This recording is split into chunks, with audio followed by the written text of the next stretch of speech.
Buenos días. ¿Por qué tus discípulos quebrantan la tradición de los ancianos? ¿Por qué no se lavan las manos cuando comen pan? Mateo capítulo 15, versículo 2.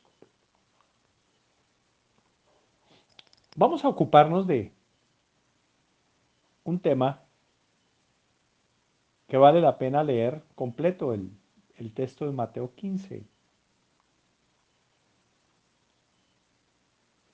Todos estos pasajes vale la pena leerlos despacio, observar los detalles, los matices de la escena. Cuando examinamos el reclamo de los representantes del más sofisticado grupo religioso de la época, los escribas y fariseos, dice que se acercaron a Jesús, diciendo: ¿por qué tus discípulos quebrantan la tradición de los ancianos? Pues no se lavan las manos cuando comen pan. Cabe señalar aquí que la ley de Moisés no exigía el lavamiento de las manos, excepto en ciertos casos excepcionales. No obstante, el Misná, que se consideraba tan importante como la ley misma, sí estipulaba esta práctica.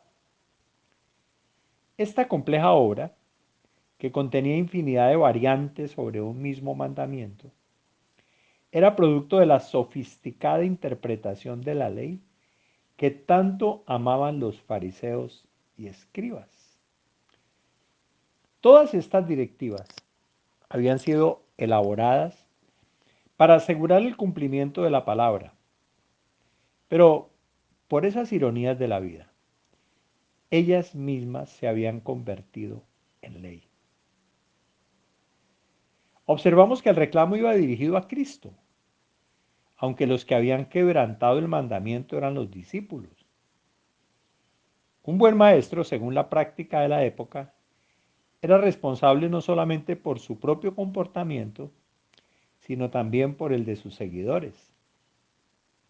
Este principio acompaña también el ejercicio del liderazgo.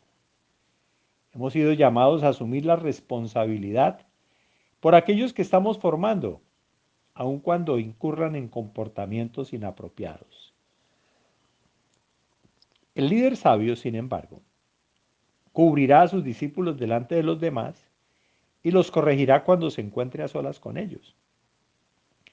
Los fariseos entendían que los discípulos podían equivocarse, pero poseían expectativas más altas de su maestro, de Jesús. El reclamo puntual vino por lo que consideraban como el quebrantamiento de una tradición.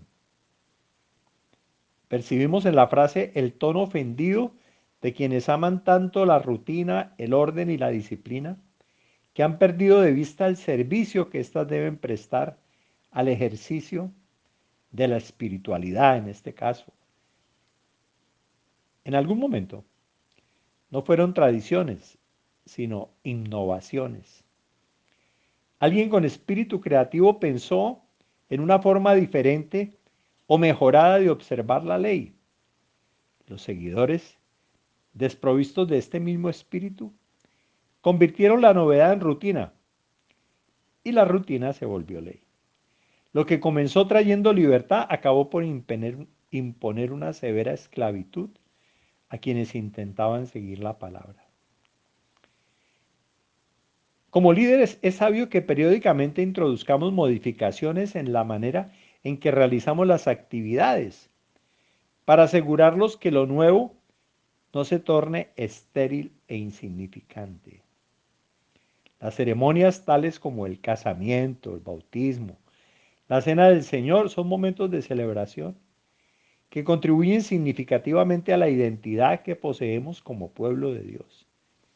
Debemos tener presente, sin embargo, que toda innovación eventualmente perderá el encanto que trae lo novedoso.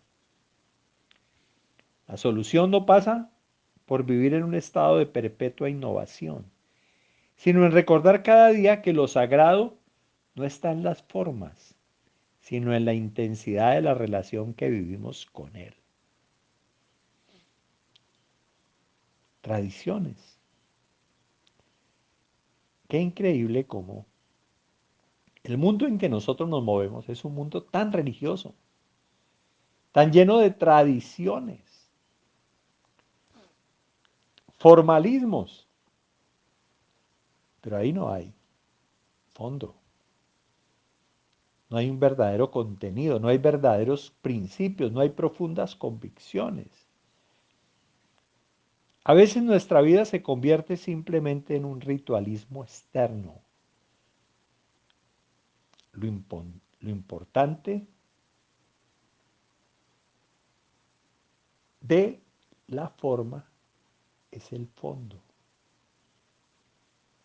Tenemos que mirar más allá de la forma para poder extraer las verdades que realmente van a ser fundamentales en nuestra vida cristiana. Pero vamos a ver en más detalle otros elementos.